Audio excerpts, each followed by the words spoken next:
has just shown so brightly. If there is, an angle for TES to go for, I think it has to be get your lanes ahead, get some winning matchups here in draft, then play for early game, play for jungle domination, and try and take Gen.G down that way. I mean, Chovy still has 100% first blood rate. This guy has been absolutely insane in the early stages and has been finding picks like the Jarvan that facilitate that style. Kiana is going to be the jungler that is focused here from Gen.G, and a lot of respect put onto that from the LCK towards the LPL jungler. Yeah, I was listening to some of Nymira's streams when I was waiting to come to Worlds, and he was talking about how he thinks Chovy is often the best Kiana in the world. So I'm not really too surprised that Gen.G decide to get rid of it here against Chovy. Orianna, the final ban alongside Ambessa and Wukong from Top Esports, Azir, Yanara, and Kiana, the bans from Gen.G. So where are we looking for first pick?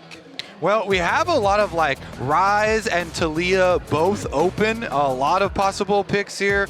Interesting going for the Vi so early on. The point and click though, very versatile, can work its way into a lot of comps. It's also because it opens up 369 to go for the Sion pick here, because you know that Trundle is not going to be going in towards the jungle, and potentially even to take a Trundle for yourself on the opposite side. So I really like this from Top Esports, and 369 has been fantastic on this pick for so many years.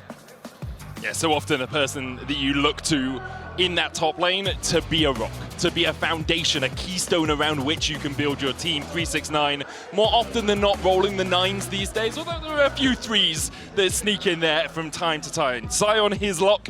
We'll see where they decide to go. Expect Top Esports to look towards perhaps a jungle pick here. Could go towards mid as well, but that does give counter pick potential for Chovy. It is Aurora, so it'll be Cream locking that in for the mid lane. All right, getting some burst damage for themselves, some flank possibilities here. Gen.G answer. What are we going to get into the sign? We've seen a couple of different answers. Ambessa was the most popular. Rek'Sai and Cassante are the other kind of tanks into it. Rek'Sai has been pretty funny. I think that Flandra has been a player you can trust. Exactly, and I think it does provide good follow-up for the Vi, right? You hit that Prey Seeker onto someone who is locked up by the Vi after everyone's been scattered to the four corners, and make sure that you're able to get that dive potential. Alongside the Talia being able to spread out the fights, this feels like Gen.G already setting up for a very strong team fight, but now with the Xin Zhao and Top Esports side, it's going to be answered just as evenly. Yeah, the instant answer. I love Xin into Vi usually because you can have a lot of priority and a lot of early skirmishes versus champion. It allows your team to make a lot of those choices towards some of the early stages of these objectives. Let's see about those bottom lanes, about those world champs that will be going head-to-head down there, though. Dive comps are definitely on the table, so you think like Kai'Sa, and then the other side, you want to do are we going to have counter dive? And so for those types of combinations, I guess the Kai'Sa won't be the option this time around. Then you have Xayah possibilities, spell shield possibilities for Sivir. Let's see what we end up with. Sivir and Kai'Sa are the first two bans. I will quickly come back to the point about trusting Keen on this Rek'Sai. I think he has leveled up a lot since last year, but he's only played it twice, both of it against T1 last spring, and he lost both games. So he has definitely evolved a lot as a top laner since then, and I do trust him. I think he's one of the best top laners in the world, probably the best at the moment, at least in terms of adaptability, but it has only been Flandra who's actually being able to pick up wins on this Rek'Sai so far. One of the things I do trust in this Gen.G side is Duro, if he can get his hands on a Poppy, because at the moment, Poppy has been fantastic at this tournament, and at least looking at Top Esports, you would like another engage tool for Hung to try and round out this composition. Plus, it's been the picks that Hung has performed the best on, but if you end up with a Poppy on the opposite side, that can make it very difficult for Hung to really be the engage tool, or even for Chovy to follow up effectively on this Xin Zhao.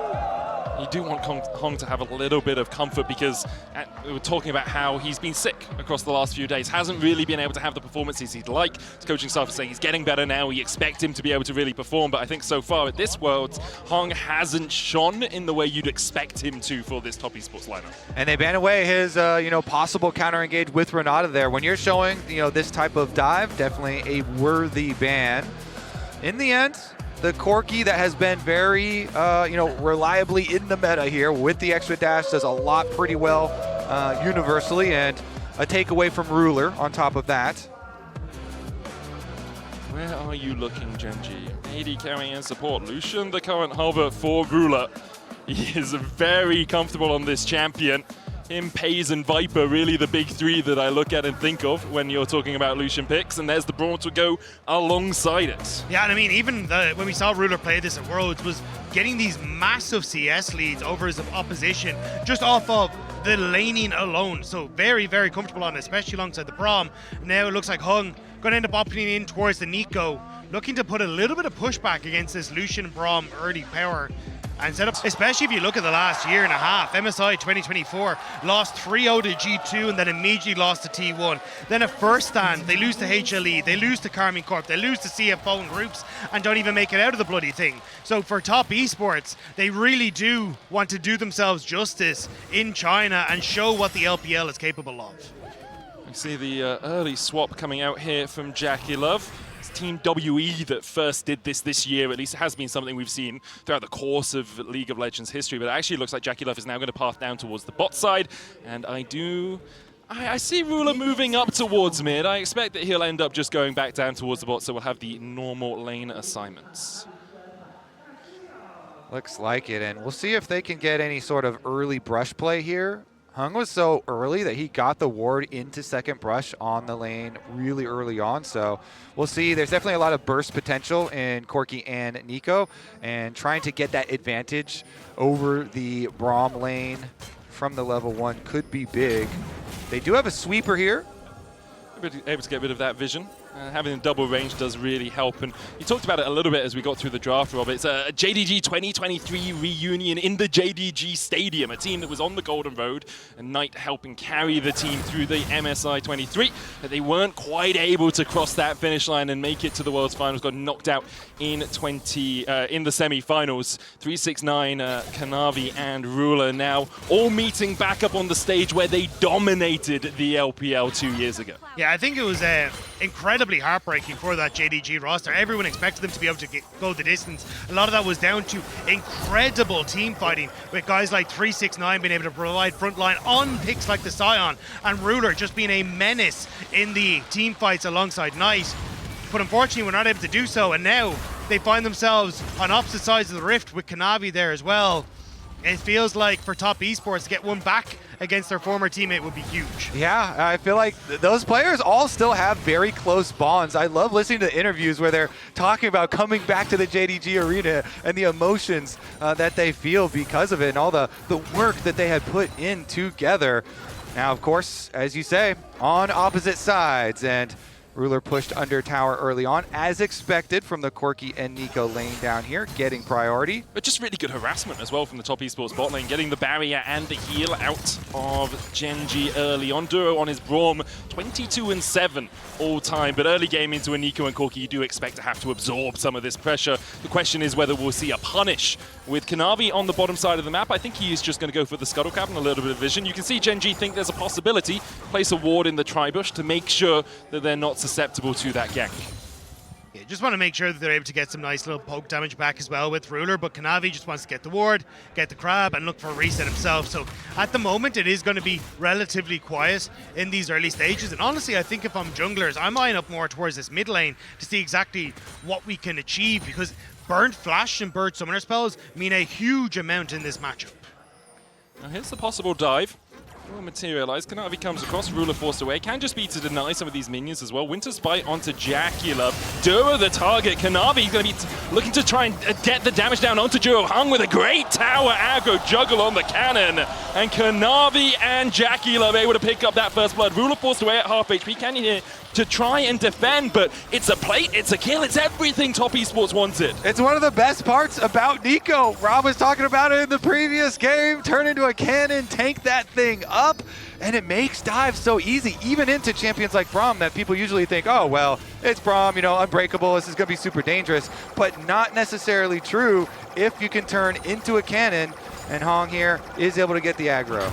I did think with the Braum and even the concussion or the concussive stacks that it would just be too difficult, especially with Ruler playing so far back. But Hong, you just tank so many shots, it does not matter. And Duro even burning the flash hoping that he'd be able to survive long enough, but it is the prowess of that Nico on the dives. The important thing about that is you might wonder why Nico isn't taking that much damage. If you're a cannon minion, you don't get the ramping damage that a champion would in that case, which allows Hung just to auto-attack and stand there, wiggle side to side on his little cannon minion, and tank the tower for many more shots than he usually would be able to. Yeah, it's one of the peculiarities with Nico is that you literally count as what you're turning into, and so it even works for like runes that only activate on champions and Spells stuff as well. Hung going in here, looking for Ruler, who dashes away with the relentless pursuit. Hung flashing forward, though. The barrier coming out. Valkyrie forward from Jackie Love. Cuts blows down onto him. And Jackie Love flashes just in time to survive the Gatling gun coming out. Hung, a couple more auto attacks on him. And Light Slinger out on and Blaze. Gen.G turn it on its head on the bot side. Winner's bite just wide of Jackie Love there from Gen.G, but they even out the scoreboard. The start was so good for Top Esports. Ruler was set so far behind, but in the 2v2, Ruler gets a kill back and immediately undoes so much of the work Top Esports set up on that bottom side. Canyon now looking for the dive up towards top side. Can be a little bit risky. Flash in from Keen, bow breaker from Canyon. Not risky at all, it seems. Perfectly juggled by Gen.G. dive answer. Topside pressure there is unrelenting. Keen on the Rek'Sai softens him up, and Canyon comes to finish the job. Keen did flash to start this play out, but honestly, Rek'Sai is so hard to gank already with the tunnel network that she can put down in lane. It makes it very frustrating to go after the champion. Sign ult does hit though. I mean, Keen's going to get knocked up here. We'll look to try and put another tunnel down. Was trying to play for that plate, and I believe did manage to pick it up before tunneling away. Kanavi, meanwhile, starting up this Drake. Has hit level 6, while Canyon's still only level 5. Needs a couple more minions to get over to that 6 mark, but I think Canyon will realize can't really fight this one. Dragon over to Top Esports. And not going to be able to mess with this in, and pushing bottom lane as well for TES. The saving grace for the bottom lane for TES there, of course. Jackie didn't die, and they already had the minion advantage from denial under turret. And so Jackie still remains with a lot of extra CS here, and both of them getting the kill credit does mean very, very formidable. Chovy chunking out Kanavi, who just walks around the corner, tries to avoid the seismic shove, can't do so. Pulled back into the unraveled earth. Duro dives forward and then pops the unbreakable to make sure he doesn't take too much damage in response. Yeah, I'm curious how much pressure we're going to see from Top Esports in towards the mid lane. Nice job by Cream to manage to escape away from that. But one of the things we saw from AL was a huge amount of focus on moving members to the mid lane and trying to target Chovy. And I thought that might have been kind of the new game plan in the LPL to try and shut down Chovy and in turn try to shut Gen.G. But at the moment, Hung kind of stuck in this bottom side and wanting to try and play through the 2v2 for his strength. Hasn't been able to make it towards mid yet. Dive in from Kanavi. When the wind becomes lightning, he's going to get knocked up by Keen, who unburrows. There's a big wave here. They could have chunked out Keen. Perhaps they would have been able to force him away with the threat of a dive, but they can't do so. Rek'Sai so good at maintaining her health bar through fights like this. Canyon waiting as the grubs are begun by Top Esports. TP coming in from Duro as well, as he looks to help out his teammates. Canyon and Keen going to walk across here first. Will be a 3v3 as Queen comes across. Kanavi able to pick up the first of the grubs. Canyon diving in, the cease and desist, but a great between worlds from Cream will get him out. Hung coming in with the strangled thorns as well. The dive ball to the void rush, crescent guard out. Keen survives through the tunnel. A great seismic shot finds 2, and just as you think you got him, Gen.G get you right back 2-0, and all of it on that seismic shot from Chovy. Duro flashes. Gen.G somehow all come out alive. Oh, the skirmish from Gen.G. What? They get out alive. Keen survives. And in the end, they will get both of these grubs. They will get the credit towards the feats. I cannot believe Gen.G got away with that one. It looked like it was going to be done and dusted with Top Esports repositioning, but it doesn't matter. Their Gen.G were able to collapse so well. You see Top Esports all trying to jump onto Duro, but the second that you end up getting hit by the Winter's Bite, everyone jumps onto Cream, he repositions. But the follow through here, as Keen gets the ult, manages to escape, and there's so much that has been invested into him. The seismic shove sets up perfectly for the follow-up, and this Braum is getting so much value with everyone grouped up. Yeah, Keen, the distraction, and lives and allows Chovy to get such a good knock-in. Gen.G come out so far ahead of that. They just explode the gold lead, 2,000 now. Cream had to flash while we were in that replay, as did Kanavi, it looks like, as both of their flashes are currently on cooldown. Can't quite see exactly what happened there, but we'll see whether it is truly punished. Maybe that Cream flashed a little bit earlier on. I just saw the observers hovering it, so we no longer have the flash for Kanavi and Cream. A 2,000 gold lead for Gen.G, 10 minutes into this game, and it's just... the teamfight execution from Gen.G was just sublime there. Everyone knowing exactly what their job was as Keen continues to trade with 369 up towards this top side. It's one of the things that really added a lot of survivability to Rek'Sai. Honestly, because I was spamming at jungle, I was hoping it wouldn't get too big of a thing and wouldn't get a big spotlight so everyone starts playing it. But being able to set the W on just a second cooldown upon using your ultimate allows you way more escape angles. And Keen really nicely played that fight, saving it and using it to get out afterwards. Bot side though, They didn't spot him. Well, Canyon did come through. He was on vision as he jumped into that tri-bush for a very short period of time. Glacial Fissure was used and Canyon showed around the corner. Top Esports begin to back away. Do have the Pop Blossom on Hung if they want to try and defend underneath the tower. Canyon looking for that cease and desist. Hung, Blooming Burst gets a bit of damage. Pop Blossom. Canyon tries to escape, but he's locked up with the Tangle Barbs. Unbreakable from Duro, keeping his jungler alive, but Jackie Love will take down 166 back in as Jackie falls for it. Canyon goes down in the dive. It's a 2-for-1 to Top Esports. The collapse coming in from Kanavi as Ruler has flash and barrier to try and get away from this, and should be able to dash out with that relentless pursuit. Chovy looking for a gank up towards the top side, won't materialize for him, and in the end, Top Esports coming out on top in that dive. Jackie Love, Valkyries forward, and I thought it was going to be a complete disaster with those concussive blow stacks there, but they're just about able to get the kill onto Canyon as well. It's bedlam in this early stage. yeah, we get a bloodbath and we get a bit of comedy as well in the bottom lane. Honestly, you know, Canyon going in here, but look at Jackie, he deletes the minion wave. So then Canyon gets caught in tower aggro by Hung.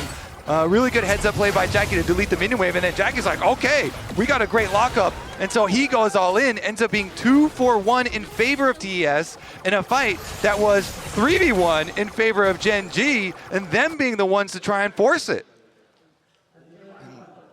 Top Esports will be happy enough to have got something out of that bot side. While we're in that replay, an Ocean Drake was taken for Gen.G. Gold down from 2k lead for the LCK #1 seed to about 1,000. Still the leads for Top Esports are only in that bottom lane. 600 gold on the AD carry, 700 on your support, whereas the top side of the map, all blue on the bottom of your scoreboard. And a lot of this, again, has kind of been Canyon having a fantastic game here. He's been a little bit out of it when it came towards some of the matchups against AL. It felt like Tarzan was able to get the better of him in that series, or in that game. But this time around, in this series thus far against Top Esports, he has been everywhere in the early stages. And now they can use this pressure to play around mid, play around Ruler, try and lock down this core key, see if they can play with the Cullings on Lucian. And as long as you can get control over mid, it becomes very easy to have these excursions into the enemy jungle, which is what Gen.G are trying to set up now. I'm going to retreat away from Doran and Ruler, who are stepping forward. A little bit of vision towards where the blue buff would be. Kanavi will be spotted as he comes around that bend. Held up in a minute and a half. Keen using the fact that he gets the push in that top side to step down and clear out a bit of vision around there. Even just setting up the tunnels for himself for a possible Rift Herald play. I don't know about you guys, but I think I'm already prepared to give Keen the Rek'Sai pass. Yes. He has already earned 3 turret plates on top side. Kanavi diving in here. Can he have to jump away on someone also being used? Keen looking for the Demolish proc. Should be able to get it, but the minion wave actually not in range for him. Furiously bites away at that tower, and the 2 grubs enough to get him to play. Calculated, beautiful stuff. As I said, he gets the Rek'Sai pass. He can play it here at Worlds as well. Apparently having 2 eyes in the middle of your name rather than 1 allows you to play that Rek'Sai well into the Scion. If you only have 1 in the middle, sometimes you get caught out. Which is hilarious because she's blind. True. Keen having a really good performance, having a really good year overall. I think a lot of people will always look at Chovy as the main player for Gen.G, but I think Keen and Duro have actually been the most consistent carries for me for this team. Keen especially with his jack of all trades, Swiss Army knife style. You can put him into any role and he really fulfills that without losing the impact that a a tank player would have if they were playing a carry top lane. He seems to be able to do everything well. Yeah, most certainly. And Rek'Sai kind of toes that line as well. Since the build is this bruiser build where you go Titanic into Sojin, you actually have a decent amount of damage. You have a decent amount of backline threat, but still quite tanky and very annoying for opponents to deal with. Even with Hung up here with 369, it doesn't matter. King can go very, very aggressively, keep on pushing, and that tower has been whittled so low by his efforts that it poses a very big threat as far as feats. I mean, Canyon might even just beat him to it if they just get Rift Rail, then they're just going to get it through objectives. Dive in by Ruler, immediately gets the culling down, but not the concussive blows. Pop Blossom out of Hung, only finds it onto Ruler, and with Redemption coming down, Ruler will be topped up in time. The Rift Herald started by Gen.G while all of this was happening. Ruler merely a distraction in the mid lane as Gen.G wanted that Herald. And this is exactly how you want to try and use this Lucian, especially alongside the Braum. Making sure you can get the concussive blow stacks, get the slow, and then open up with that culling. And now Rift Herald immediately in towards the mid lane. Gen.G are taking no prisoners. Yeah, honestly, this is a masterclass from Gen.G. Ruler and Duro, they push Jackie out so hard. Wait a second. Flank. Jumps onto Duro, weirding back with a seismic shove. Between worlds goes Cream and dives onto Duro and flashes, and immediately he's locked up with the concussive blows that re-engage from Gen.G. Perfect as they dive in with the cease and desist. Jackie Love can't survive. The onslaught of Keen and Canyon. A seismic shove buries Top Esports. 369 looks for the flash. An unstoppable onslaught. Cowards, he cries as he runs away from the fight. Gen.G are speed running TES right now. It is crazy. Ruler and Duro, they pushed out Jackie in the mid lane, and so then Hung using the flash to go for that play onto Ruler afterwards. There was no damage, no follow-up. Then the Nico was left without flash afterwards, and Gen.G just destroyed them in the fight. Yeah, and then even here, Cream thinks he's about to make his play, but unfortunately, this milk was spoiled as he ends up sending himself straight into the back line to do nothing. Ruler's just there to immediately get the follow-up, and all it does is bait in members like Kanavi, who end up falling down. You've got 369 who's TPing miles away and can't get involved. And Gen.G, I mean, says it all right there.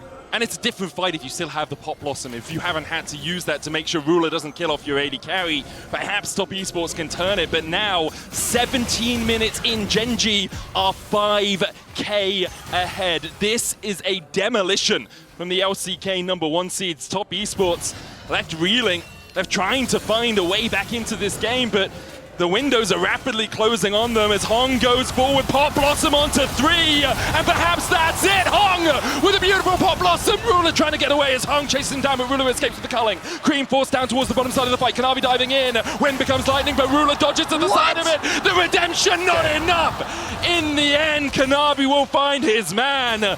But off an incredible Pop Blossom, it's still a 2 for 2. And the Dragon is still going to Gen.G. They chase down Cream on the back of the fight. And while everyone at Top Esports is looking mid lane, it's Gen.G with their eyes on the prize. Yeah, we're only 17 minutes into the game, and the objective bounty shutdowns are on the map in favor of TES. You know they are very, very far behind. Now, if they hadn't been able to just finish off Ruler there, then it really would have been egg on their face. But Hung does start it out, gets the 3-person Nico ultimate, even though he didn't have flash or proto belt. And so you think, oh, it's going to be really, really good for TES. Ruler creates a lot of space flashing to the other side, and so you can see Canyon and Keen are able to chase down the Aurora on the other side, and Keen coming up with that double kill. They just spent so much time trying to chase down Ruler, who barely escaped. They bought everything that Gen.G needed. And it feels like even when you get a miracle engage like that, the fact that Top Esports can't really find the success says a lot about where they are in this game. And now it's going to be the macro play from Gen.G as they set up on this top side, looking at potential vision control and that top lane turret. Yeah, and they've got some fed solo lanes. Chovy and Keen both with 2,000 plus gold leads. And Dark Seal had been stacking up for Chovy as well, so he's got the extra ability power there. I mean, TES, they're going to have to craft some sort of heavy, like 5-person play out of Fog of War to catch someone off guard. If you're Top Esports, you press tab and you're crying. Like Spear, you got the Sundered Sky, the Rylai's, the Seraphs, And the Vori Flicker Blades, the Essence Reaver, like, you are not a very happy bunny when you look at the opposing inventories. And I guess for top esports, the one saving grace is you got a Mountain Drake earlier on. It's not an early soul for Gen.G, but 3 minutes away will be that soul. Point Atakan up in 20 seconds, and Gen.G just ruling the Rift right now. Dura able to step forward here, not really too afraid of top esports. Ruler will be waiting for his flash to come back up, still about a third of the cooldown on that, so doesn't want to step up too far on his lonesome. And it's also against Gen.G, who are not exactly a team that is known for throwing games, so it is a little tough when you want to come into this. And again, the early control from Gen.G has been spectacular. Canyon been able to find these great dives, even the turnaround play from Duro and Ruler on that bottom end of the map. It felt like every time top esports were trying to find advantages, it was Gen.G just shutting the door in their face. And that hurts. Have you ever had a door slammed in your face? Because top esports are looking like it. They want to try and return the favor, but Chovy just walls away and will be safe.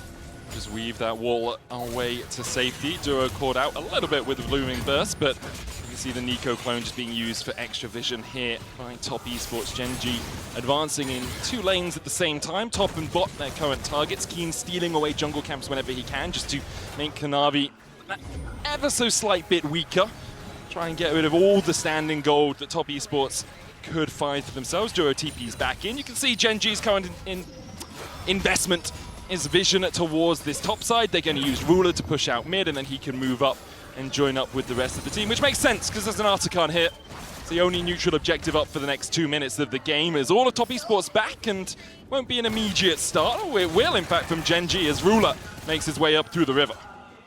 Gen.G just know they're way stronger on these 2 autumn spikes, and top esports now have to try and retake, but this Atakan is long gone, and Gen.G again just continue to add to this lead. Look at Duro. He just stands, he's like, hey, you want to get anywhere near? You have to walk through me, and through me is also through a seismic shove as Gen.G look for the engage. Keen with a perfect bang. The Pop Blossom's only going to find the jungler. It's not enough. Crescent Guard from Kanavi won't keep him alive through the damage that is Ruler. The dash back from Cream. Oh, it's a shellacking. It's a demolition. I'm not even sure we're allowed to show this on your screens. Gen.G with a 5-0 ace at 22 minutes. Yeah, I think we just witnessed the murder. That is Gen.G absolutely crushing top esports with a clean ace, losing no one, face tanking towers in the aftermath. The fact that they're still able to tank towers just says how poorly that one has gone.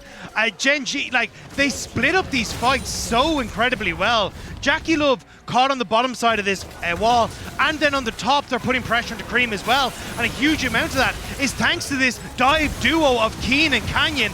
They immediately take separate targets, and 369 just isn't able to pick a side that he wants to try and fight on. You cannot be losing, if your top side losing. Jackie Love is diving for safety and is saying, please, for the love of God, save me. But there is no savior here on top esports. Top esports trying to run, but nowhere on Summoner's Rift is safe for them. Even their own base will quickly become Gen.G territory. And with that fight, Canyon moves into 6th place all-time in international assists, 1,145. And for a player coming into this tournament that I think a lot of people saw as the weakest link of Gen.G, who was having a struggle of a time during the summer split, this game, and it is only one game, is really showing just how impactful he can be and how well Gen.G can play when he gets his lanes ahead, because that's exactly what he's done here. He'll secure the 3rd Drake for them, as well as 369 tries to defend under this tower. Zion's tanky, and he'll be able to survive through any damage Gen.G put into him right now, but he's not really able to keep the tower topped up for too long with another wave coming in. And we are witnessing why so many people have Gen.G as such heavy favorites, you know, coming into this tournament. An absolutely star-studded lineup here, and we're even going to see them continue. Pop Blossom only going to hit onto Duro. Not able to chase any further as Canyon jumps across the wall with the Vault Breaker. Duro, Redemption coming down on Supple Onslaught, won't be enough damage. Duro survives! Duro survives again, you just can't kill him. As Kanavi's caught out by Keen, he's going to pop the Crescent Guard to try and survive, but is guarding nada. Jackie Love and Cream feel the full power of the culling. Chovy's flashing the damn wall, for goodness sake, as Gen.G once again ace top esports and will push down mid. They're gonna potentially end the game, and Baron hasn't even spawned yet. It's 30 seconds, and Gen.G, they're just eyeing up the Nexus. Rated R for mature, this game was anything but kind from Gen.G. 21 kills to 5. Duro, he dies to a tower as Hung tries to do something to defend, but Gen.G, sub 25 minutes, dismantle top esports.